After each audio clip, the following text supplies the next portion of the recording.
யாழில் அதிநவீன கரணி வகுப்பறைகள் மற்றும் தேர்ச்சி பெற்ற விரிவுரையாளர்கள் அடங்கிய ஸ்லிட் நொதர்ன் யூனிகள் உங்கள் எதிர்காலத்தை ஆரம்பித்திருங்கள்.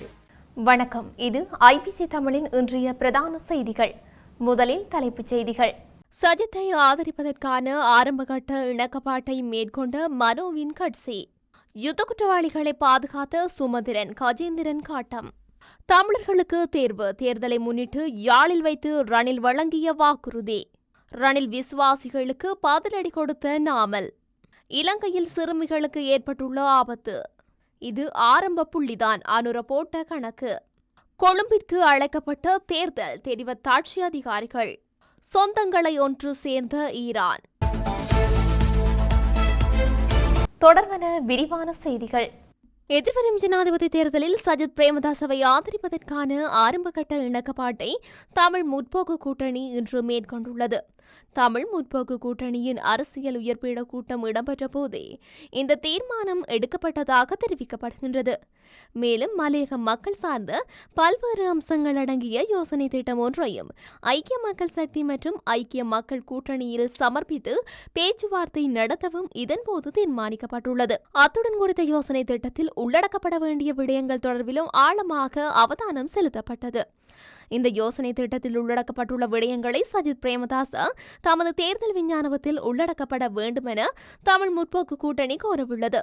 குறித்த விடயங்களில் இணக்கப்பாடு ஏற்பட்டால் எதிர்வரும் 8ஆம் திகதி ஐக்கிய மக்கள் கூட்டணியுடன் உடன்படிக்கை ஒன்றில் கைச்சாத்திடவும் அரசியல் உயர்பீட கூட்டத்தில் தீர்மானிக்கப்பட்டதாக தெரிவிக்கப்படுகின்றது. இதேவேளை ஜனாதிபதி தேர்தலில் ஸ்ரீலங்கா முஸ்லிம் காங்கிரஸை யார் ஆதரிப்பது என நாளை தீர்மானிக்கப்படவுள்ளது. அந்த கட்சியின் அரசியல் உயர்பீட கூட்டம் அதன் தலைமையகமான தார்சலாமில் கட்சித் தலைவர் ராகுப் ஹக்கீம் தலைமையில் இடம்பெறவுள்ளது. இதன்போது யாருக்கு ஆதரவளிப்பது என தீர்மானிப்பது அறிவிக்கப்படும் என கட்சியின் பேச்சாளர் ஒருவர் தெரிவித்துள்ளார். தற்போது ஸ்ரீலங்கா முஸ்லிம் காங்கிரஸ் ஐக்கிய மக்கள் சக்தியுடன் இணைந்து செயல்பட்டு வருகின்றமை குறிப்பிடத்தக்க ஒரு விடயமாகவே இருக்கின்றது. 2015ஆம் ஆண்டில் யுத்த குற்றவாளிகளை பாதுகாத்த சுமந்திரன் தற்போது தமிழ் மக்களை ஏமாற்றி வருகின்றனர் என நாடாளுமன்ற உறுப்பினர் செல்வராசா கஜேந்திரன் தெரிவித்துள்ளார். ஊடகவியலாளர்கள் சந்திப்பில் கருத்து தெரிவிக்கையிலேயே அவர் மேற்கொண்டவாறு குறிப்பிட்டுள்ளார். காணாமலாகப்பட்ட உறவுகளுடைய வாழ்வு தண்ணீரோடு அழிவதற்கு சுமந்திரனுடைய செயல்பாடுகளும் தமிழ் தேசிய கூட்டமைப்பின் செயல்பாடுகளும் தான் முழு காரணமாக இருந்தன. ஸ்ரீதரன் என்பவர் பொது வேட்பாளர் என்ற போர்வைக்குள் சென்று ஒரு அணுகுமுறையை கையாண்டு கொண்டிருக்கின்றார். இந்த நிலையில் 2015ஆம் ஆண்டில் யுத்த குற்றவாளிகளை பாதுகாத்த சுமந்திரன் தற்போது தமிழ் மக்களை ஏமாற்றி வருகின்றார் என குற்றம் சுமத்தியுள்ளனர். யாழ்ப்பாணம் உள்ளிட்ட வடமாகாண மக்கள் நீண்ட காலமாக பொருளாதார நெருக்கடிகளை எதிர்நோக்கி வருகின்ற போதிலும் அந்த மாகாணத்தில் பாரிய பொருளாதார திறன் காணப்படுவதாக ஜனாதிபதி ரணில் விக்ரமசிங்க சுட்டிக்காட்டினார். அந்த சந்தர்ப்பங்களை வடக்கு மாகாணம் உட்பட முழு நாட்டின் பொருளாதார வளர்ச்சிக்காக பயன்படுத்த அரசாங்கம் திட்டமிட்டுள்ளதாகவும் தெரிவித்துள்ளார். தேர்தல் மேடைகளில் பல்வேறு வாக்குறுதிகளை வழங்கிவிட்டு அவற்றை நிறைவேற்ற கடன் பெற்றதாலேயே நாட்டின் பொருளாதாரம் மற்றும் அரசியல் கட்டமைப்பு வீழ்ச்சி அடைந்துள்ளது. அதே தவறை மீண்டும் நடக்க அனுமதிக்காமல் புதிய பொருளாதார மற்றும் அரசியல் முறையின் முன்னேறி செல்வதற்கு பங்களிப்பது நாட்டில் உள்ள அனைத்து கல்வியலாளர்கள், தொழில் வல்லுநர்கள், தொழில் முயற்சியாளர்கள் மற்றும் ஏனையவர்களின் பொறுப்பாகும் என்பதை வலியுறுத்தினார். இந்த நாட்டில் இனப்பிரச்சினைகளுக்கு உடனடி தீர்வு காணப்பட வேண்டும் எனவும் பெரும்பான்மையான சிங்கள பௌத்த மக்களும் முதன்மையிடம் கிடைத்தாலும் அனைவரையும் சமமாக நடத்துதல் மற்றும் பாலின சமத்துவம் உள்ளிட்ட விடயங்களை இதன்போது கருத்தில் கொள்ள வேண்டும் என்பதை ஜனாதிபதியும் வலியுறுத்தினார். ராஜபக்சர்கள் தற்போது இல்லை, எனவே தமிழ் தேசிய கூட்டமைப்பு மற்றும் முஸ்லிம் காங்கிரஸ் ஆகியவற்றுடன் பேச்சு நடத்தி ஆதரவை பெற்றுக் கொள்ளுங்கள். இவ்வாறு ஜனாதிபதி ரணில் விக்ரமசிங்கவின் விசுவாசிகளுக்கு பதிலடி கொடுத்துள்ளார். மொட்டு கட்சியின் தேசிய அமைப்பாளரான நாமல் ராஜபக்சர்கள் இருப்பதால் தமிழ் முஸ்லிம் காங்கிரஸ் கட்சிகளுக்கு ரணிலுடன் ஆதரவு வழங்கவில்லை என முன்னர் கூறி வந்தனர். ஐக்கிய மக்கள் சக்தி எம்பிக்களும் வருவதில்லை எனவும் குறிப்பிட்டனர். தற்போது நாங்கள் இல்லை, தமிழ் கூட்டமைப்பினருடன் கதைத்து ஆதரவை பெறுங்கள். ராஹுப் ஹக்கீம், ரிசாட் பதியுதீன் உள்ளிட்டவர்களுடன் பேச்சு நடத்தியும் ஆதரவை கோருங்கள்.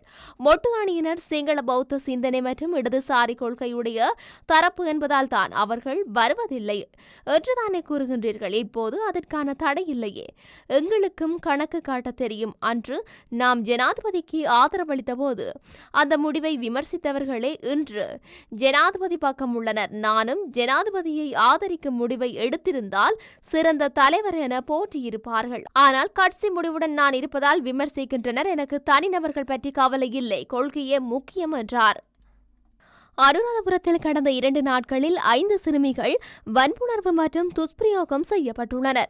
30 மற்றும் 31ஆம் திகதிகளில் இடம்பெற்ற இந்த சம்பவங்கள் தொடர்பில் விசாரணைகள் மேற்கொள்ளப்பட்டு 4 சந்தேக நபர்கள் கைது செய்யப்பட்டதாக அனுராதபுரம் போலீஸ் பிரிவு தெரிவித்துள்ளது.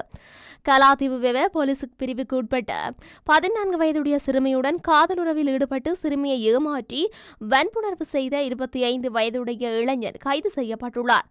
பாரசன்ஸ்கல்ஸ் வெவ போலீஸ் பிரிவில் 16 வயது சிறுமியை துஷ்பிரயோகத்திற்குட்படுத்திய சிறுமியின் தந்தையின் 39 வயதுடைய சகோதரர் கைது செய்யப்பட்டுள்ளார். சம்பவம் தொடர்பில் பிரதேசத்தை விட்டு தப்பியோடிய 50 வயதுடைய கொத்தனார் ஒருவரை கைது செய்வதற்கான விசாரணைகள் இடம்பெற்று வருவதாகவும் போலீசார் தெரிவித்துள்ளனர். தம்புத்தேகம போலீஸ் பிரிவிற்குட்பட்ட 15 வயது சிறுமியை கடத்திச் சென்ற 17 வயது சிறுவனை பன்மிவ போலீசாரால் கைது செய்யப்பட்டுள்ளனர். தம்புத்தேகம போலீஸ் பிரிவிற்குட்பட்ட 14 வயதுடைய சிறுமி துஷ்பிரயோகத்திற்கு உட்படுத்தப்பட்டமை தொடர்பில் கிடைக்கப்பட்ட முறைப்பாட்டிற்கு அமைய அப்பகுதியில் பாடசாலை ஒன்றின் அதிபர் உட்பட 3 வரை கைது செய்வதற்கான விசாரணைகள் முன்னெடுக்கப்பட்டு வருவதாக போலீசார் தெரிவித்தனர்.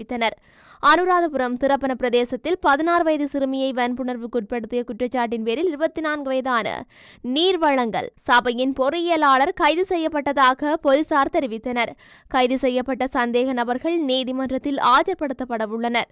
இந்த சம்பவங்கள் தொடர்பில் சிறுவர் மற்றும் மகளிர் பணியகங்களின் அதிகாரிகள் மற்றும் அதிகாரிகள் குழு மேலதிக விசாரணைகளை மேற்கொண்டு வருகின்றனர். 76 வருடங்கள் பழமையான தோல்வி கண்ட அழிவுமிக்க அரசியல் பயண பாதையிலிருந்து நாம் விலகிச் செல்ல வேண்டும் என தேசிய மக்கள் சக்தியின் தலைவர் அனுரகுமார திசநாயக்க தெரிவித்துள்ளார். இந்த நாட்டை கட்டியெழுப்புவதற்கும் முன்னேற்றுவதற்குமான ஆரம்ப புள்ளி அதுதான்.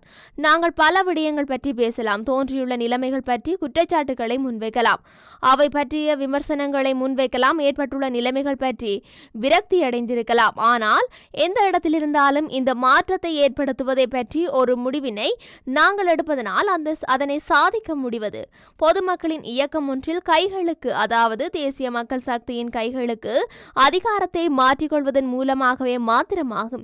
இந்த அதிகாரத்தை பரிமாற்றிக் கொள்ளாமல், இந்த அரசியல் மாற்றத்தை ஏற்படுத்திக் கொள்ளாமல், இந்த பழைய தோல்வி கண்ட அரசியல் அதிகாரத்துவத்தை விரட்டியடிக்காமல் எங்களுடைய நாட்டை இம்மியளவும் முன்னோக்கி நகர்த்த முடியாது. எனவே நாங்கள் செப்டம்பர் 21ஆம் திகதி அதற்கான தொடக்கத்தை ஆரம்பித்து வைக்க வேண்டும். எனவே பல்லாயிரக்கணக்கான ஆசிரியர் பெருந்தொகைகள் அந்த வெற்றியை பெற்றுக் கொடுப்பார்கள் என்று தீவிரமாக நம்புகின்றேன் என்றார். சகல மாவட்ட தேர்தல் தெரிவாத்தாட்சி அதிகாரிகளும் மாவட்ட பிரதிநிதி மற்றும் உதவி தேர்தல் ஆணையாளர்களும் கொழும்பில் உள்ள தேர்தல் ஆணைக்குழுவுக்கு இன்றைய தினம் அழைக்கப்பட்டுள்ளதாக தேர்தல்கள் ஆணைக்குழுவின் தலைவர் RML ரத்நாயக்க தெரிவித்துள்ளார். இன்று முற்பகல் 9 மணிக்கு இந்த சந்திப்பு இடம்பெற்றுள்ளதுடன் இதன்போது ஜனாதிபதி தேர்தல் தொடர்பான ஆலோசனைகளை அவர்களுக்கு வழங்க உள்ளதாகவும் அவர் குறிப்பிட்டுள்ளார். அதே நேரம் சகல அமைச்சுக்களின் செயலாளர்களும் தேர்தல் ஆணைக்குழுவின் அதிகாரிகளுக்கும் இடையில் எதிர்வரும் செவ்வாய்க்கிழமை சந்திப்பொன்று இடம்பெறவுள்ளது. சுதந்திரமானதும் நீதியானதுமான தேர்தல் நடத்துவதற்கு தேவையான ஒத்துழைப்புகளை வழங்குவது குறித்து அமைச்சர்களின் செயலாளர்களுக்கு தெளிவுபடுத்த எதிர்பார்க்கப்பட்டுள்ளதாக தேர்தல்கள் ஆணைக்குழுவின் தலைவர் RML ரத்நாயக்க தெரிவித்துள்ளார்.